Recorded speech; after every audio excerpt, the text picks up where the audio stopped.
So we have sort of prudential goals, the ones we've been talking about, right? To learn a bunch of stuff about ancient Greek material, culture, and history, to learn how to work effectively as a member of a group, to work on your critical thinking skills and creative thinking skills. But some of this is also sort of poetic in the sense that it's an opportunity for you to spend some time away from the sort of constant buzz that's Dartmouth. Pretty much everyone on the trip is a sophomore or a junior. There's maybe one or two seniors in each group. And so that none of you are more than a couple of years away from being out of Dartmouth and having to pursue a career and think about what you want to do with the rest of your life.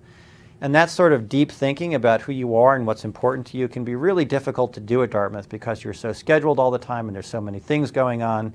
When we're in Greece, there's a lot of downtime. We spend a lot of time traveling on the chartered bus, so there's plenty of time to think then. There's a lot of time in the evenings, which is free.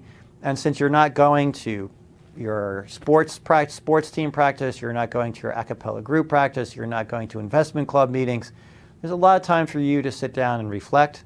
And we try to build that into the program as well. We read while we're there, slowly and carefully, the Iliad together, Homer's Iliad, not as a literary text per se, but rather as a sort of place to start thinking together about what's important to us individually and why. And so we'll spend some time in the evenings sitting down just talking about the Iliad and talking with each other about what's important to us and why. So reflection and self-reflection is an important part of the experience, with the hope being that you get home knowing a little bit more about yourself and what's important to you and why.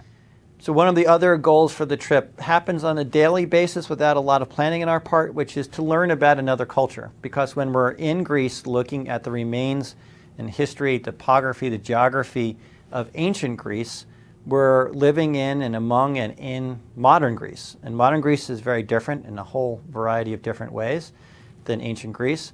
But we're there, we're living in hotels, we are meeting people, we are having lunch and dinner. And in doing so, you get to know what modern Greece is like. And I think that can be incredibly important and helpful, because what it enables you to do is to learn a lot about yourself and about what your own culture is like by comparing it implicitly every day with people doing different things. And the Greeks are very different.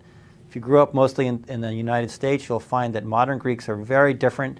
They think differently, they have different sets of priorities. And just interacting with them on an everyday basis can be incredibly informative and a source of real insight about yourself as you go through it, and how other people think and act in the world, and sort of develops an ability to deal with people from other cultural backgrounds, what is now called cultural competencies or cultural metacognition, just to see the world from a different cultural perspective. And that experience can be just truly amazing on a sort of incremental day-to-day basis. And I think a lot of students, including me when I was on this trip, fall in love with modern Greece as a countryside. It's just an extraordinarily beautiful place, and the people are amazing, and it becomes, in a way, a second home.